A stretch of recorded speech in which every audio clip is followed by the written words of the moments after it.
कि डॉक्टर साहब बाल घना झड़े, कहीं इलाज है तो बताओ। डॉक्टर साहब उसको दवाइयाँ लिख रहे हैं।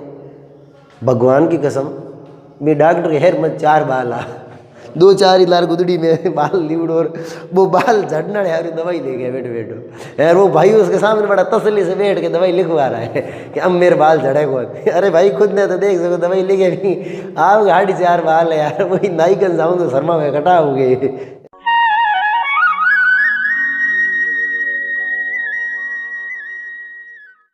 हेलो गाइस, नमस्कार, स्वागत है आपका एक बार फिर से आप ही के अपने प्लेटफॉर्म पर। हाजिर हैं हम आप लोगों की सेवा में एक बहुत ही मनोरंजक, बहुत ही शानदार और एक नए अंदाज की वीडियो के साथ। सबसे पहले तो आप सब लोगों का बहुत बहुत बहुत धन्यवाद, दिल की अथाह गहराइयों से धन्यवाद कि कल अपने इस पाठशाला परिवार की जो सदस्य संख्या है वो 40,000 को पार कर गई। बहुत बहुत धन्यवाद आप लोगों का। आप लोगों का जो प्यार, जो सपोर्ट, जो समर्थन हमें प्राप्त हुआ है, क्या बताएं, उसके लिए शब्द नहीं है यार मेरे पास, कैसे धन्यवाद को ज्ञापित किया जाए। बहुत बहुत ज़्यादा खुश हैं। उम्मीद करते हैं आपका जो ये आशीर्वाद है ना, ये अपने ऊपर ऐसे ही बना रहेगा। आपका जो सपोर्ट, आपका जो समर्थन, आपका जो प्यार हमें मिल रहा है, ये भविष्य में भी इसी प्रकार से मिलता रहेगा। हम कोशिश करेंगे कि उन सब लोगों के लिए वीडियो में कुछ न कुछ हो जो अपने चैनल पे हमेशा विराजमान रहते हैं। जिस दिन अपना पहला वीडियो वायरल हुआ था ना, उसी दिन से मेरे पास 5-7 लोगों के फ़ोन आए थे कि सर अब आपका इंटरव्यू लेना है, आपका इंटरव्यू। तो आमने मन में कई लाडू फूटिया, 2-2 रात नींद ही गोई, अरे यार अपन भी इंटरव्यू देंगे। पता चला उन्होंने वापस फ़ोन ही नहीं किया, शायद आपने नंबर सेव नहीं किया वेला, है ना, भूल गए होंगे। एनीवे, खुरापाती दिमाग है ना, तो खुरापाती दिमाग में आइडियाज आते रहते हैं। आज मेरे दिमाग में आइडिया आया, क्यों नहीं अपना खुद का इंटरव्यू खुद ही ले लेते हैं, खुद को काम क्यों दूसरे भरोसे छोड़ा। तो बस ये हल्की फुल्की बातें लेके हाजिर हैं आपके बीच में। कुछ सवाल जो पूछे गए थे उन्हीं में से जो सबसे ज़्यादा, और हर वीडियो पे मेरे से जो सवाल पूछा जाता है वो ये है कि सर आपका परिचय क्या है। तो सबसे पहले मैं अपना परिचय दे देता हूँ। मैं Harikrishna Bishnoi, senior teacher science, 2014 की मेरी पोस्टिंग है। मैं धोरीमन्ना, ये जो पहाड़ी है, इस पहाड़ी के तलहटी में गांव के पीछे की साइड पाया जाता हूँ। बिल्कुल सिंपल सा, साधारण सा, बेचारा प्राणी हूँ। बेचारा मतलब जिसकी शादी हो जाती है ना, अमूमन वो बेचारे हो जाते हैं।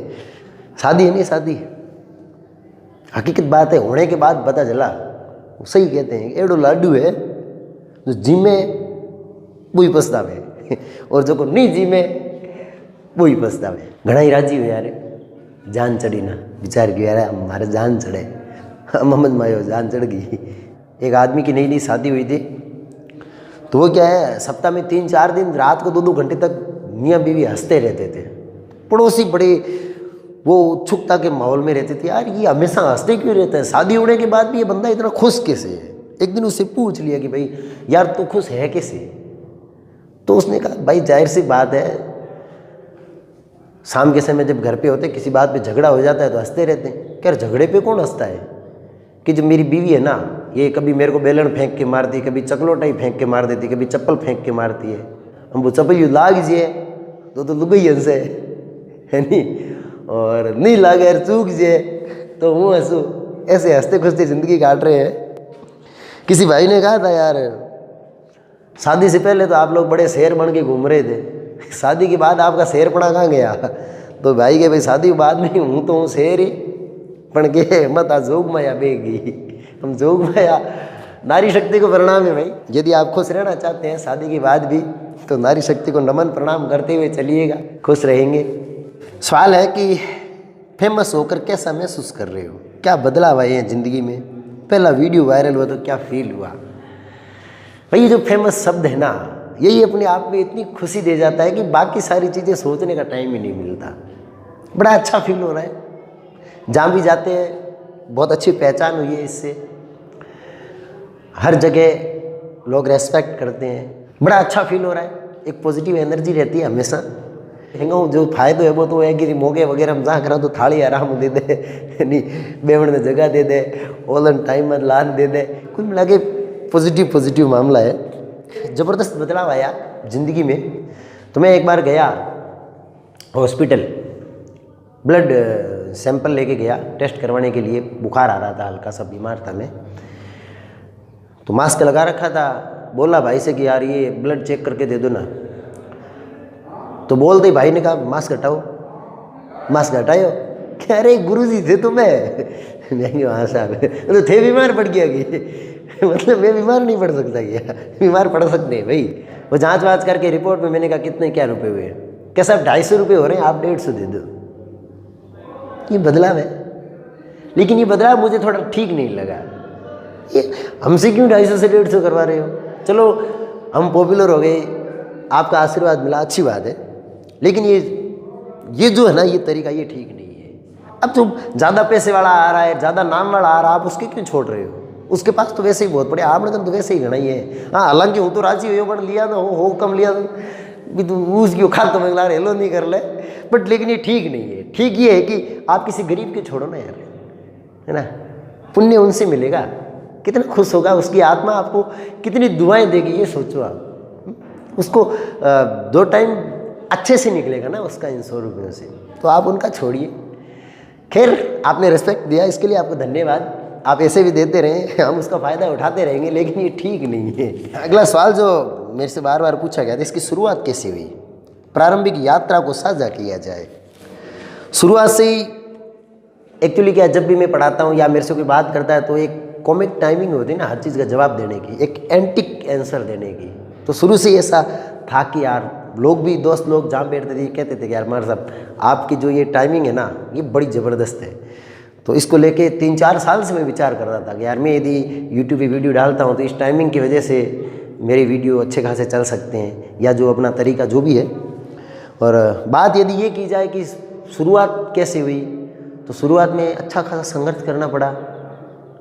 कई वीडियो पे शुरू में तो व्यूज़ आए अच्छे खासे, सपोर्ट भी था ठीक ठाक, लेकिन फिर एक टाइम ऐसा आ गया, मैं गयो था ना हितर बहुत अर्जना भी मैं 30-35 घराड़ा बागी गुणी हो गई। उस समय लगा था यार ये ठीक नहीं है।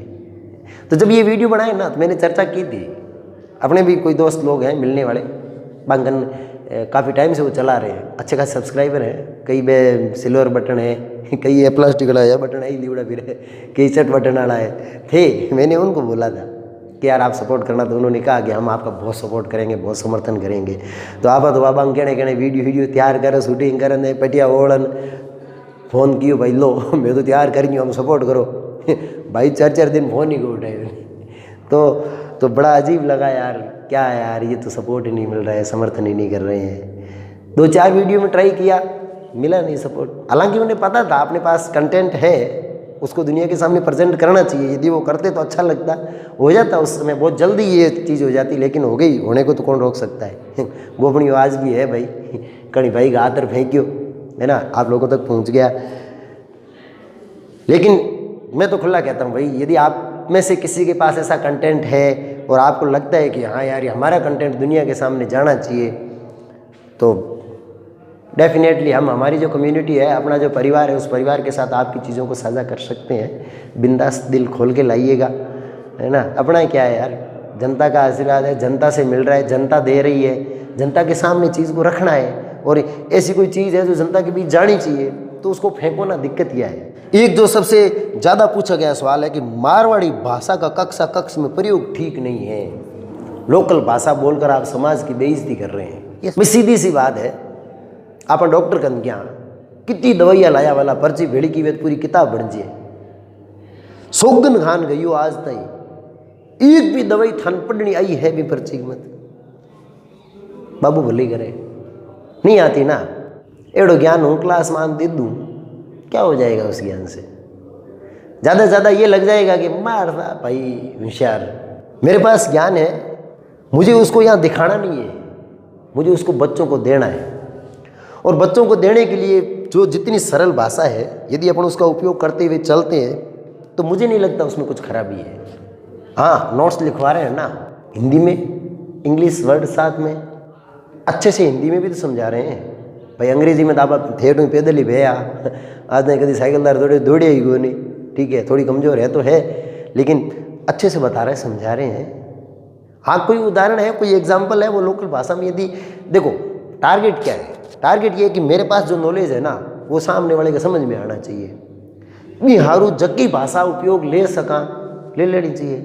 नैनो टाबर है, भी नैने टाबर कन कोई चीज़ है लेनी है या भी कोई बात पूछनी है तो आप कहेगा बिंगाम जान कोई हिंदी साँटा अंग्रेजी साँटा के चल निकाल उलू कुचू कुचू कुचू कुचू मुच्ची मुन्नी मुन्नी मुन्नी, तो मुन्नी मुन्नी यही सवाल बता दे, है नहीं, जो आप पूछना चाहते हो बता देता है। तो जैसी चीज़ सामने माहौल है वैसा बनना पड़ता है।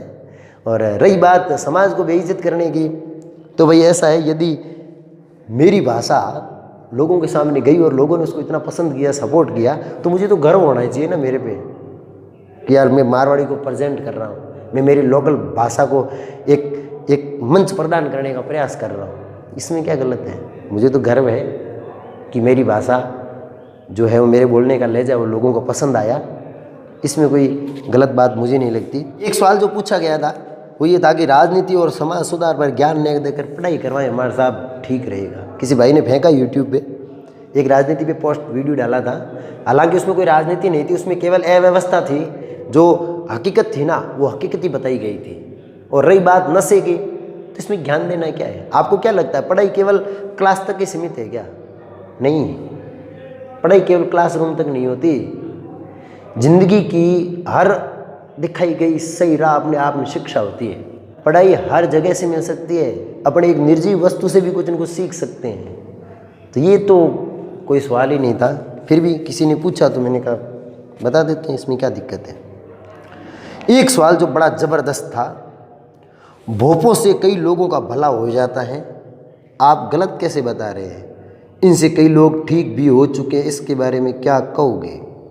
ये बड़ा ज़बरदस्त सवाल है भाई, सीधा दिल में लग गया। ये उस चीज़ को सपोर्ट करने लायक है जहाँ आगे अंधेरा ही अंधेरा है, कोई मार्ग वगैरह दिख ही नहीं रहा है।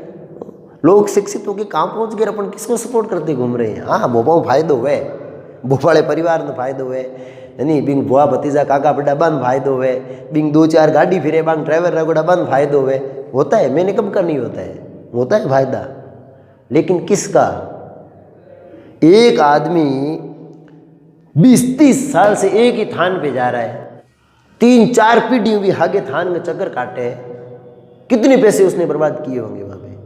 फायदा क्या? फायदे से क्या मतलब है? एक बार कोई हूँ कि थी जो मेरा काम कंप्लीट हो जाए, मुझे वहाँ दोबारा जाने की आवश्यकता नहीं हो तो फायदा समझ में आता है। ये कोई फायदा है क्या?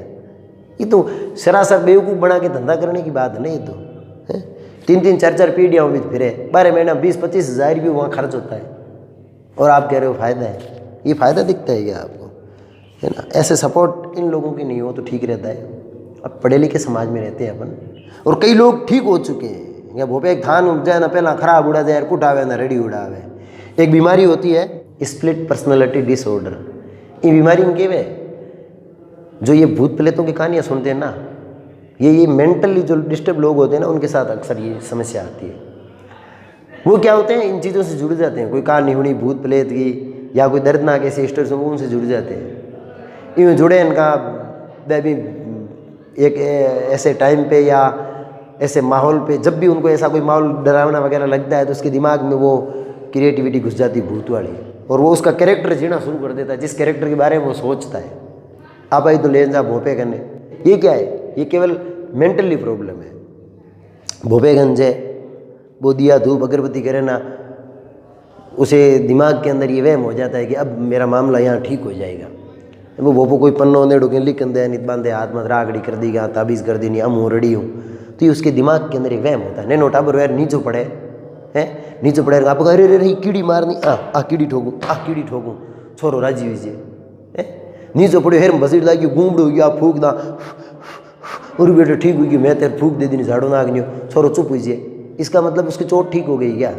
नहीं, ये केवल उसके दिमाग के साथ की गई एक बात है जिससे बच्चा भूल जाता है। सेम का सेम इस स्थिति में भी होता है। वो केवल मेंटल में, केवल दिमाग में ये सोच के बैठता है कि हाँ ये अब ठीक है, अब कोई ज़्यादा वो नहीं है। एक ज़बरदस्त सवाल, आपकी पसंद के खेल कौन कौन से हैं?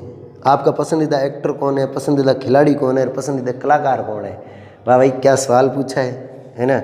हाँ, मतलब फील होता है कि हम भी बड़े हो गए, ऐसा लग रहा है इन सवालों को देख के। भाई पसंद का खेल तो वो हैं कि चेंज होता रहे, पसंद कभी आदमी की स्थायी नहीं रहती। निंद का होता ना गड्ढा नार बगरी रमदा बे पसंद का खेल आ होड़ा हेरी भरती रमदा, समय बदल गया। आज के समय की यदि बात करते हैं तो बैडमिंटन है, क्रिकेट है, अपने पसंदीदा खेल है। और यदि पसंदीदा खिलाड़ी की बात कर जाए तो महेंद्र सिंह धोनी के दीवाने हैं साहब। जितना महेंद्र सिंह धोनी के जीवन से अपन ने सीखा है, जिस टाइप में वो रहते हैं मैदान पे, बाहर इधर उधर, वो पर्सनैलिटी, उस पर्सनैलिटी से जितना सीखा है टेनिस। और यदि लीजेंड्स खिलाड़ियों की बात करें तो रोजर फेडरर टेनिस में है, लियोनेल मेसी फुटबॉलर है जिनके हम दीवाने हैं, इनको पसंद करते हैं, फॉलो करते हैं। यदि बात आती है एक्टर की तो अपने पसंदीदा एक्टर तो भाई अक्की पाजी, अक्षय कुमार। हर काम में आगे रहने वाला बंदा, ज़बरदस्त स्फूर्तिवान, नशे से कोसों दूर, सुबह 4:30 बजे उठने वाला, प्रभावित करने वाली पर्सनालिटी है, पसंदीदा एक्टर है अपना। और यदि सिंगर की बात करें, सिंगिंग में तो अपना ज़्यादा इतना इंटरेस्ट और रुचि नहीं है। लता मंगेशकर जी के गाने कभी कभी सुन लेते हैं, मिक्का पाजी को सुन लेते हैं टाइम मिले तो। बाकी यदि लोक कलाकारों में, लोकल कलाकारों की बात करें ना, तो लोकल कलाकारों में अनिल नागौरी है, पसंदीदा है। जोग भारती जी है, कॉमेडियन टाइप के हैं, अच्छा गाते हैं, उनको सुन के खुश हो जाते हैं। और यदि लोकल कलाकारों के, अपने समाज के कलाकारों की बात करते हैं तो हमेशा से ही अपन तो युवा पीढ़ी को सपोर्ट करते आए हैं, है ना। तो जो युवा हैं, जो लंबी रेस के घोड़े हैं, वो अपने पसंदीदा हमेशा से ही रहे हैं। इनमें सबसे ऊपर नाम आता है भाई पूनम सिंवर बांड से, बहुत अच्छे कलाकार हैं, बहुत शानदार भजन गाते हैं। और 2 छोटे छोटे पैकेट जिनके बहुत बड़े धमाके हैं, और उम्मीद है भविष्य के अंदर जाके वो एक सुपरस्टार सिंगर बनने वाले हैं यदि अपना फील्ड में रह के ढंग से मेहनत करते हैं तो। बांड से ही है महावीर सिंवर, और चैनपुरा से एक छोटा पैकेट है रामजीवन सियाग। अपने पसंदीदा कलाकारों में है। जब कभी मौका मिलता है तो कोई जागरण वगैरह होती है तो इनको सुन लिया करते हैं। और हाँ, ये जो छोटे छोटे बच्चे हैं ना, इन्होंने अपना चैनल भी बना रखा है, तो मैं डिस्क्रिप्शन में उनके लिंक दे दूँगा, आप उनको वहाँ से फॉलो कर सकते हैं। उनका भी फ्यूचर प्लान होगा। जैसे भाई अनिल नागौरी है, वो बड़े अच्छे प्लेटफॉर्म पे आ चुका है, उम्मीद है ये भी उसी प्लेटफॉर्म पे आए, तो आप भी उसके चैनल को थोड़ा वो सब्सक्राइब कर सकते हो। बड़ा अच्छा टैलेंट है दोनों में, और वो टैलेंट दुनिया के सामने आना भी चाहिए। बहुत शानदार गाते हैं, माँ सरस्वती का आवास है इनके कंठ में। तो आप डिस्क्रिप्शन में जाके उनके लिंक को फॉलो कर सकते हैं, उनके चैनल को सब्सक्राइब कर सकते हैं। वो शानदार चीज़ आपको वहाँ से मिल सकती है। नेक्स्ट सवाल की तरफ बढ़े तो किसी भाई ने मेरे से पूछा है कि आरसीबी से आपको इतनी जलन क्यों है, इनके खिलाफ आप उल्टे सीधे क्यों बोलते रहते हो। भाई आरसीबी के साथ अपनी कोई जलन नहीं है। विराट कोहली भारत का कप्तान है, वो आरसीबी को लीड करते हैं, तो डेफिनेटली विराट कोहली अपना भी पसंदीदा होगा ही, ठीक है। लेकिन क्या है ना, इसमें आरसीबी का वो नहीं है यार। 10-15 साल से कोई बंदा विजय माल्या को लगातार चूना लगा रहा था, अपना दिल खुश हो जाता है यार। भारत का पैसा लेके भागा, कम से कम कुछ तो वसूला जाए वापस, अच्छे काम में लगे। मैं तो कहूँ सबसे बड़े देशभक्त भी विराट कोहली है, इनसे बड़ा कोई देशभक्ति नहीं है ना। जब तक विजय माल्या का सारा पैसा वसूल नहीं हो जाता तब तक अपने आगे जाना ही नहीं है। ये साहब लागू डरो, हम आपके साथ हैं। मजाक में बात कर सकते हैं अपन दिल खोल के, ठीक है ना। तो उसी हिसाब से हल्की सी मजाक थी, इसमें कोई आरसीबी से जलन वाली बात नहीं है। एक सवाल जो अपनी तरफ फेंका गया वो है, जीव रक्षा का दिखावा करते हो, इनके नाम पर भीख क्यों मांग रहे हो। अरे यार क्या सवाल है भाई, जीव रक्षा का दिखावा कर रही है, आपको किसने कह दिया। हमारे यहाँ पे एक छोटी सी संस्थान है, उसमें कुछ ऐसे ऊर्जावान सदस्य हमारे साथ जुड़े हुए हैं जो जिसमें दिखावा नाम की कोई चीज़ नहीं है। कभी आके देखो धरातल पे, मौका मिले तो। कोई ज़्यादा समय नहीं हुआ हमें ये काम करते हुए, 10 से 11 महीने हुए होंगे। 100-150 जीवों को हम बचा चुके हैं, जितने घायल हमारे पास पहुँचे उनमें से बाकायदा उनकी सेवा करती है। और रही बात जीवों के नाम पे भीख मांगने की, और यदि मेरे भीख मांगने से ही किसी जीव की जान बचती है तो मांग लेंगे, कोई दिक्कत ही नहीं है। ये तो केवल यूट्यूब पे मांगी थी, कटोरा लेके मांग लेंगे भाई। किसी जीव को बचाने में जो आनंद आता है, जो उसकी सेवा करने का आनंद आता है ना, उसमें भीख वीख सब छोटी हो जाती है। क्या फ़र्क पड़ लेगा यार, मांग भी लेंगे भाई, कोई दिक्कत ही ना है। अब आप फेमस हो गए हो तो अपना स्टेटस बदल, ये सवाल नहीं एक सलाह है।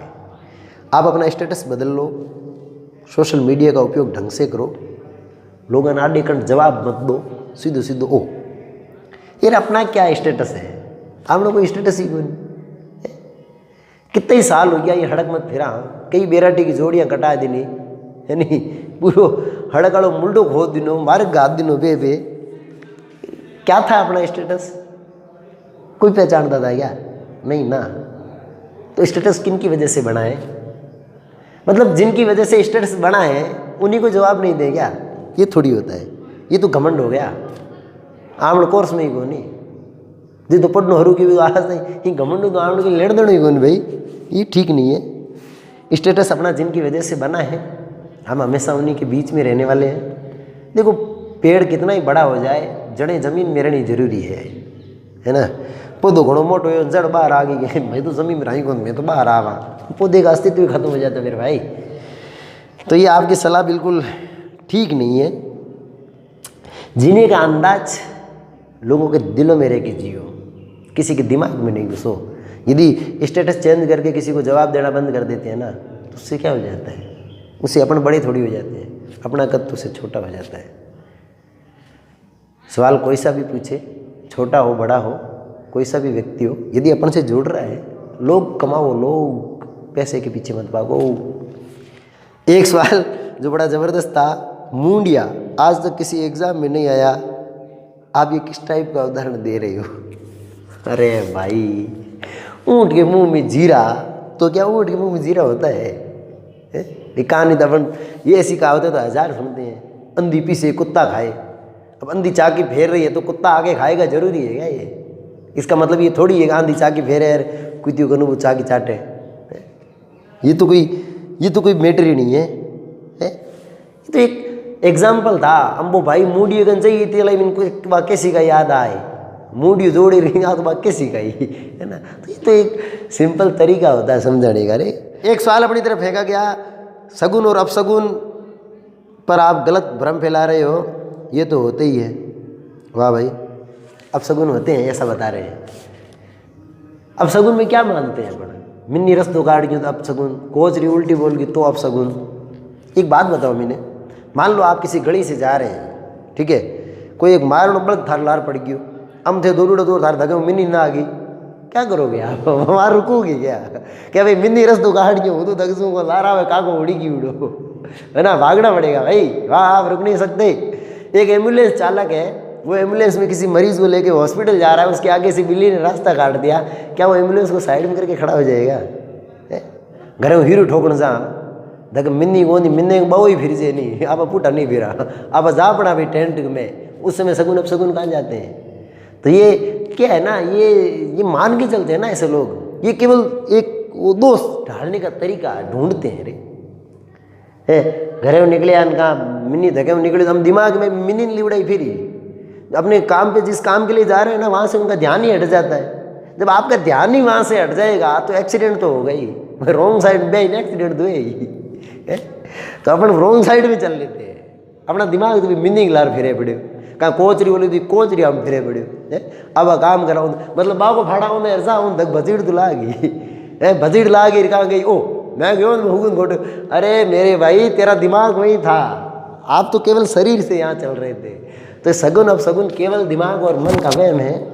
आज के इस ज़माने में सगुन अपसगुन को लेकर नहीं चलना चाहिए, ये बिल्कुल भी ठीक नहीं है। होश उड़ाने वाला सवाल है ना, पैरों तले जमीन खिसकाने वाला सवाल, पहली बार सुन के मेरे तो सारे तोते उड़ गए, आज तक वापस नहीं आए। कई अनुभव दो दे अगले पुटा को याद सवाल पूछ भाई आप काम क्या करते हो? एक बार नहीं 10 बार पूछ लिया गया इस सवाल को कि साहब आप काम क्या करते हो। ये उनकी गलती नहीं है, ये एक्चुअली क्या है ना, छोटे छोटे स्टेटस जो व्हाट्सएप पे कट निकल के चलते हैं ना, लोगों के पास जाते हैं, इसमें क्या है एक जो डायलॉग जो परफेक्ट निकल के जाता है वही लोग शेयर करते हैं, मतलब वो डायलॉग वही उन तक पहुंचते हैं, मेन बात तो उन तक नहीं पहुंचती। उन्हें नहीं पता भाई मैं एक ऐसा चैनल हूँ, मैं टीचर हूँ, उनको बताना पड़ता है मैं मास्टर हूँ। कुछ सवाल ऐसे होते हैं ना जिनका जवाब होता ही नहीं है, अपन दे भी नहीं सकते, और यदि देंगे ना तो भी वो बड़ा अजीब लगता है। जैसे एक घटना बताता हूँ मैं, एक हॉस्पिटल में गया मैं, वहाँ पे एक 30-35 साल का आदमी डॉक्टर से बेटा सलाह कर रहा है, पूछ रहा है कि डॉक्टर साहब बाल घना झड़े कहीं इलाज है तो बताओ।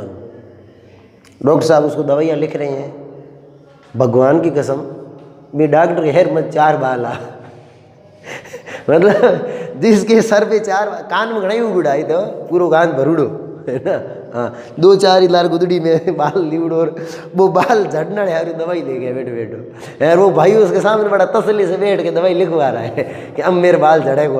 अरे भाई खुद ने तो देख सको दवाई लिखे भी आप गाड़ी 4 बाल है यार, वही नाइकन जाऊँ तो शर्मा में कटा हो गए है और अपन वहाँ से दवाई लेते। ऐसे सवालों का कोई जवाब नहीं होता है। हाँ यदि किसी बीमारी की वजह से किसी फिक्स जगह जैसे यहाँ से कोई चांदी हो गई कहते ना अपने कहीं से बाल झड़ रहे हैं तो वो लगवा लो, अलग चीज़ है, बाकी इनका कोई इलाज नहीं होता। ये सवाल उड़ते हुए आते हैं। वीरेंद्र सहवाग हेयर ट्रांसप्लांट कराया, पूरा बाल नुआ लगवाया है ना, 12 महीने 2 साल में उतर गए वापस, अब नहीं है उनके सर पे बाल। एक जो सबसे बड़ी शिकायत वो ये है कि कई लोगों ने पर्सनली भी बोला, कईयों ने सवाल भी फेंके कि भाई ये आप लोग जो हंसते रहते हो ना हमेशा, ये ठीक नहीं लगता। क्या बात करते हो यार, सन 2021 में यदि कोई आदमी हंस के ज़िंदगी जी रहा है, समझ सकते हो ना। लोग हंसने के लिए पैसे देते हैं, क्लासें ज्वाइन करते हैं, फलाने जगह जाओ 2 घंटा हंसना हुआ। भगवान का दिया हुआ एक ही तो आशीर्वाद है, चेहरे पे मुस्कान रख के चलिए तो सही। मुस्कान के साथ जीना सीखिए मेरे दोस्त। जब आपके चेहरे पे एक हल्की सी मुस्कान खिलती है ना, तो आपकी 50% समस्याएं स्वतः ही खत्म हो जाती है। क्यों अपन परेशानियों में जिए, हंसता हुआ चेहरा सबको अच्छा लगता है, रोक के चले तो कोई देखना ही नहीं चाहता है ना। खैर ये कुछ सवाल थे, इंटरव्यू समझो, सवाल समझो। आज बड़ा दिल खुश था तो मैंने कहा इन सवालों को बोल देते हैं, बोल दिया आप लोगों के सामने। अच्छा लगा हो, पसंद आए हो, देखिए, शेयर करिए, बने रहिए हमारे साथ। आपके आशीर्वाद को हमारे प्रति बना के रखिए इसी तरीके से। धन्यवाद।